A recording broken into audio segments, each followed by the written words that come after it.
একটি গুরুত্বপূর্ণ এপিসোডে আপনাকে আরও একবার স্বাগতম। আসসালামু আলাইকুম ওয়া রাহমাতুল্লাহি ওয়া বারাকাতুহু।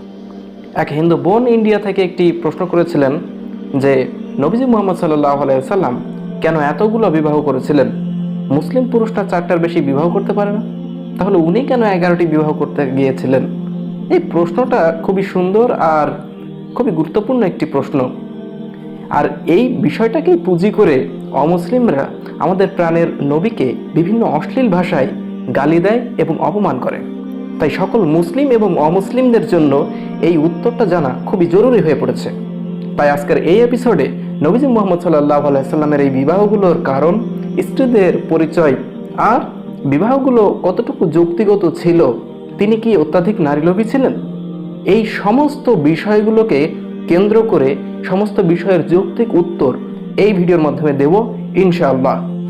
যদি একজন মুসলিমের জন্য 4 জনের বেশি স্ত্রী রাখার অনুমতি নেই, কিন্তু নবীজিকে আল্লাহ 4-এর বেশি স্ত্রী রাখার অনুমতি দিয়েছিলেন, আর এই অনুমতি দেওয়া হয়েছে পবিত্র কোরআনে।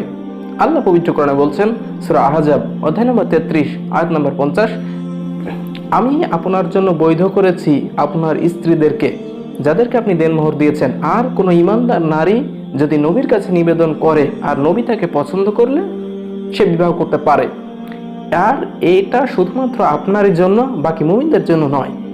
এখন প্রশ্ন হলো, এই সুবিধাগুলো শুধু নবীজিকে দেওয়ার কারণ কি? আসুন এর কয়েকটা উত্তর দেখা যাক। রাসূলুল্লাহ সাল্লাল্লাহু আলাইহি ওয়াসাল্লাম যৌবনের প্রাইম টাইম একজন মাত্র স্ত্রীর সঙ্গেই কাটিয়েছিলেন। 50 বছর বয়স পর্যন্ত তার একজন মাত্র স্ত্রীই ছিলেন। অথচ বহু বিবাহ তৎকালীন আরব সমাজে একটা খুব স্বাভাবিক ব্যাপার ছিল, আর তিনি চাইলেই তখন একাধিক বিবাহ করতে পারতেন। আমাদের সমাজে যেমন বিয়ের সময় একটা ছেলের যোগ্যতা দেখা হয়, তার পড়াশোনা, চাকরি বাকরি, আয় রোজগার, কিন্তু তৎকালীন আরব সমাজের দিকে যদি আপনি লক্ষ্য করেন, সেই সময়ে একটা ছেলে বা একটা মেয়ের সব থেকে একটা বৈশিষ্ট্যই গুরুত্বপূর্ণ ছিল, তা হচ্ছে বংশমর্যাদা। আর নবীজি মুহাম্মদ সাল্লাল্লাহু আলাইহি সাল্লাম ছিলেন আরবের সবচাইতে সম্ভ্রান্ত কুরাইশ বংশের সব থেকে সম্মানিত এবং লিজেন্ডারি ব্যক্তিত্ব আব্দুল মুতাল্লিবের সবচেয়ে প্রিয় নাতি। আর তার ক্ষেত্রে নবুয়ত প্রাপ্তির আগে 10 থেকে 12টা বিবাহ করা কোনো ব্যাপার ছিল না, কিন্তু তিনি তা করেননি। বর্তমানে আমরা যে সমাজ ব্যবস্থায় বসবাস করি, তাতে বিয়ের উদ্দেশ্য একটাই থাকে, সেটা হচ্ছে সামাজিক মর্যাদা অনুযায়ী একটা ছেলে বা একটা মেয়েকে তার জীবনসঙ্গীর সঙ্গে মিলিয়ে দেওয়া। কিন্তু তৎকালীন আরব সমাজে রাষ্ট্র বলে কিছুই ছিল না, এবং এক গোত্রের সাথে অন্য গোত্রের ঝগড়া, যুদ্ধ এগুলো লেগেই থাকতো। সেকালে সামাজিকভাবে সুরক্ষিত থাকার একমাত্র উপায় ছিল গোত্রবদ্ধ হয়ে চলা। তাই সেই সমাজে বিয়ের আরো একটি অন্যতম কারণ ছিল অন্য পরিবার বা অন্য গোত্রের সাথে সম্পর্কের উন্নয়ন করা। আর রাসূলুল্লাহ সাল্লাল্লাহু আলাইহি ওয়াসাল্লাম যেহেতু আরবের 3000 বছরের পুরনো রীতিনীতিকে মাত্র 23 বছরে সম্পূর্ণ পরিবর্তন করে নতুন রাষ্ট্র ব্যবস্থা ইসলামের মাধ্যমে প্রবর্তন করেছিলেন, কাজেই এটা তার জন্য খুব গুরুত্বপূর্ণ ছিল যে তিনি বিয়ের মাধ্যমে বিভিন্ন গোত্রের সাথে সম্পর্ক দৃঢ় করবেন। মোট কথা, সেই সমাজে বিয়ে ছিল ঐক্য প্রতিষ্ঠার একটা অন্যতম উপায়। এই দিক থেকে চিন্তা করলে বহুবিবাহের অনুমতি নবীজি মুহাম্মদ সাল্লাল্লাহু আলাইহি সাল্লামের কোনো সুবিধা ছিল না, বরং এই বিবাহগুলো ছিল তার একটা মহা দায়িত্ব। এবারে আসুন নবীজির স্ত্রীদের নাম এবং তাদের বিবাহ করার পেছনে যে কারণগুলো ছিল সেগুলো জেনে নিই। নবীজির প্রথম স্ত্রী ছিল খাদিজা বিনতে খুয়াইলিদ, আল্লাহ তাকে শান্তিতে রাখুন। এটি ছিল সাধারণ এবং অত্যন্ত সামাজিক বিয়ে। নবুয়ত প্রাপ্তির 15 বছর পূর্বে খাদিজার প্রস্তাবে 2 পরিবারের সম্মতিতে এই বিয়েটি হয়, আর এটা ছিল খাদিজার তৃতীয় বিয়ে। প্রথমে আবু হালা ইবনে জারারাহ আত-তামিমির সাথে প্রথম বিয়েটি হয়, এবং প্রথম স্বামীর মৃত্যুর পর আতিক বিন আবিদ আল মাখজুমের সাথে দ্বিতীয় বিয়েটি সম্পন্ন হয়, এবং এই স্বামীও মারা যায়, এবং মারা যাওয়ার পরে তৃতীয়বারের মতো বিবাহ হয় নবীজি মুহাম্মদ সাল্লাল্লাহু আলাইহি সাল্লামের সাথে। বিয়ের সময় খাদিজার বয়স ছিল 40 বছর এবং মুহাম্মদ সাল্লাল্লাহু আলাইহি সাল্লামের বয়স ছিল 25 বছর। আর নবীজি যদি নারীলোভী হইতেন, তাহলে তিনি তার থেকেও বয়সে 15 বছরের বড় মহিলাকে কেন বিবাহ করবেন? তার উপরে আবার এর আগে খাদিজার 2 বার বিবাহ হয়েছে, অর্থাৎ তিনি কুমারী ছিলেন না। মূলত মুহাম্মদ সাল্লাল্লাহু আলাইহি সাল্লামের চারিত্রিক সৌন্দর্যে মুগ্ধ হয়ে খাদিজা তাকে বিবাহ করে। আর খাদিজা রাদিয়াল্লাহু আনহা জীবিত থাকতে রাসূলুল্লাহ সাল্লাল্লাহু আলাইহি সাল্লাম কোনো স্ত্রী গ্রহণ করেননি।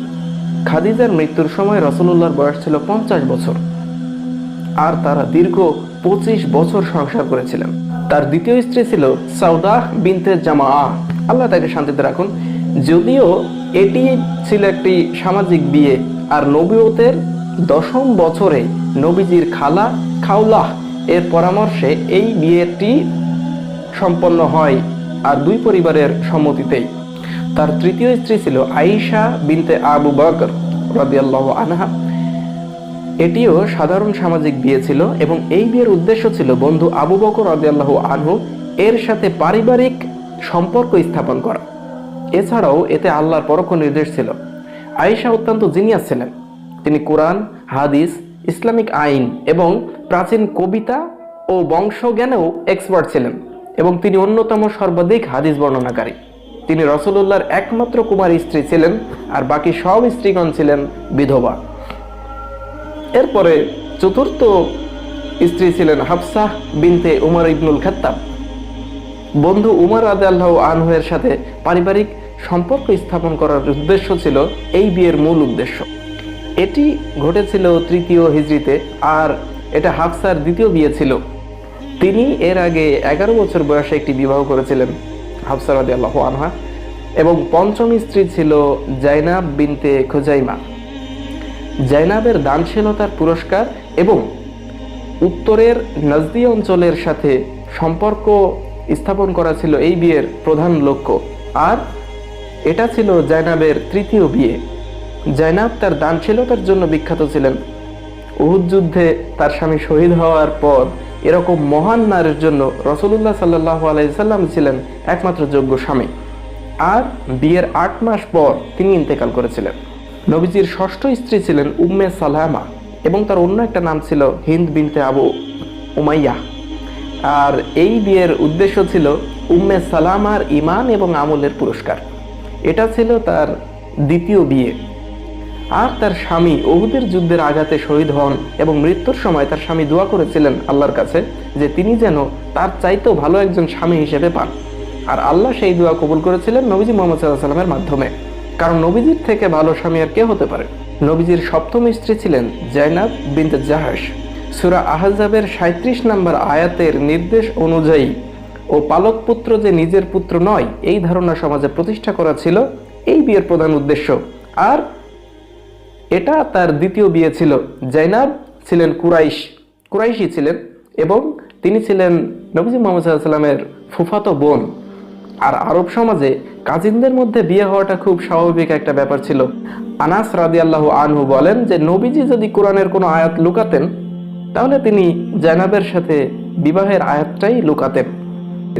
আর শুধু আল্লাহর হুকুম পালনের জন্যই রাসূলুল্লাহ এই বিয়েটা করেছিলেন। আর 8ম স্ত্রী ছিলেন জুয়াইরিয়াহ রাদিয়াল্লাহু আনহা, আল্লাহ তাকে শান্তিতে রাখুন।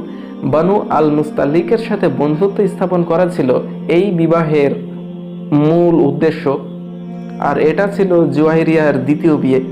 জুয়াইরিয়াহ ছিলেন বানু আল মুস্তালিক গোত্র প্রধানের মেয়ে। জুয়াইরিয়াকে যুদ্ধবন্দী হিসেবে গ্রহণ করা হয়, এবং রাসূলুল্লাহ তাকে মুক্ত করেন এবং বিবাহ করেন। আর এইভাবেই রাসূলুল্লাহ যুদ্ধবন্দীদেরকে মুক্তি দেওয়ার ব্যাপারে উৎসাহ দেন। পরে এই ব্যাপারে অনেক সাহাবী শত শত যুদ্ধবন্দীদের মুক্তি করে দেন। আর এই বিবাহের ফলে পরবর্তীতে সম্পূর্ণ বানু আল মুস্তালিক গোত্র ইসলাম ধর্ম গ্রহণ করেছিলেন। এটা খুবই আনন্দের একটা বিষয়। আর 9ম যে স্ত্রী ছিলেন তিনি ছিলেন উম্মে হাবিবা বিনতে আবু সুফিয়ান, আর তার অন্য একটা নাম ছিল রামালা। তো কুরাইশদের মধ্যে থেকে শত্রুভাব অপসারণ করা ছিল এই বিয়ের উদ্দেশ্য, আর এটা ছিল তার দ্বিতীয় বিয়ে। তৎকালীন মুশরিক কুরাইশদের অবিসংবাদিত নেতা এবং আবু সুফিয়ানের মেয়ে। কুরাইশদের অত্যাচার সহ্য করতে না পেরে উম্মে হাবিবা আবিসিনিয়ায় চলে যান, এবং সেখান থেকে তার স্বামীকে হারান, অর্থাৎ তার স্বামীর মৃত্যু হয়। পরে রাসূলুল্লাহ সাল্লাল্লাহু আলাইহি সাল্লাম তাকে বিবাহ করেন। এই বিয়ে অনেক মুশরিকের মধ্যে নবীজি এবং ইসলামের প্রতি ভালোবাসা তৈরিতে সাহায্য করে। তার দশম স্ত্রী ছিলেন সাফিয়া বিনতে হুয়াই, আল্লাহ তাকে শান্তিতে রাখুন। উদ্দেশ্য ছিল এই বিবাহের যে ইহুদিদের সাথে সম্পর্কের উন্নয়ন করা। এটা ছিল সাফিয়ার দ্বিতীয় বিয়ে, আর তিনি ছিলেন ইহুদিদের বানু নাদির গোত্রের নেতার মেয়ে। আর তিনি প্রধান থেকেই বাবার ইচ্ছার বিরুদ্ধে ইসলাম ধর্মকে পছন্দ করতেন।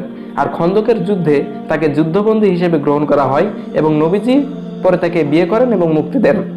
এর মাধ্যমে নবীজি যুদ্ধবন্দীদের মুক্তিতে অনেক উৎসাহ দিয়েছিলেন এবং এটাও প্রমাণ করেন যে ইহুদিদের প্রতি মুসলমানদের কোনো বিদ্বেষ নেই। 11 নম্বর স্ত্রী ছিলেন মাইমুনাহ বিনতে আল হারিস। ইসলাম পূর্ব নাম ছিল বাররাহ রাদিয়াল্লাহু আনহা। চাচা আব্বাসের অনুরোধে কুরাইশদের সাথে সম্পর্কের উন্নয়ন ছিল এই বিয়ের উদ্দেশ্য। এটা ছিল তার দ্বিতীয় বিয়ে। আর হুদাইবিয়ার সন্ধির পরের বছর রাসূলুল্লাহ যখন উমরা করতে মক্কায় আসেন, তখন তার চাচা আব্বাস রাদিয়াল্লাহু আনহু তাকে অনুরোধ করে যে মাইমুনাকে বিয়ে করতে। আর এই বিয়ের পর রাসূলুল্লাহ মক্কার কুরাইশদেরকে, তারা তখনও ইসলাম গ্রহণ করেনি, তার ওয়ালিমায় দাওয়াত দেন। এইভাবে তাদের সাথে সম্পর্কের উন্নয়নের চেষ্টা করেছিলেন।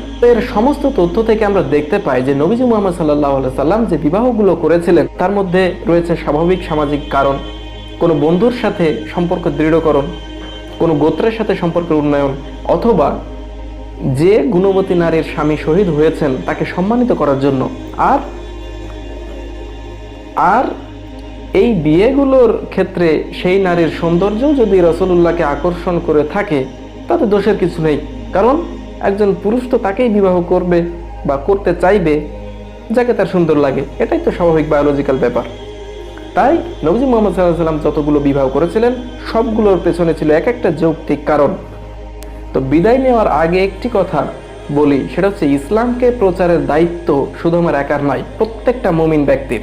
তাই অন্তত কিছু না পারলেও এই ভিডিওটি আপনার সমস্ত মুসলিম এবং অমুসলিম বন্ধুদের কাছে শেয়ার করুন, কারণ এই বিষয়টা জানা খুবই জরুরি। আর তাদেরকে ইসলাম সম্পর্কে জানার সুযোগ দিন। হতে পারে আপনার একটি শেয়ারেই তাদের মনের মধ্যে ইসলাম সম্পর্কে যে ভুল ধারণাটি ছিল তা হয়তো দূর হয়ে যাবে। আজকের মতো এ পর্যন্তই। আল্লাহ সবাইকে শান্তিতে রাখুন। আসসালামু আলাইকুম ওয়া রাহমাতুল্লাহি ওয়া বারাকাতুহু।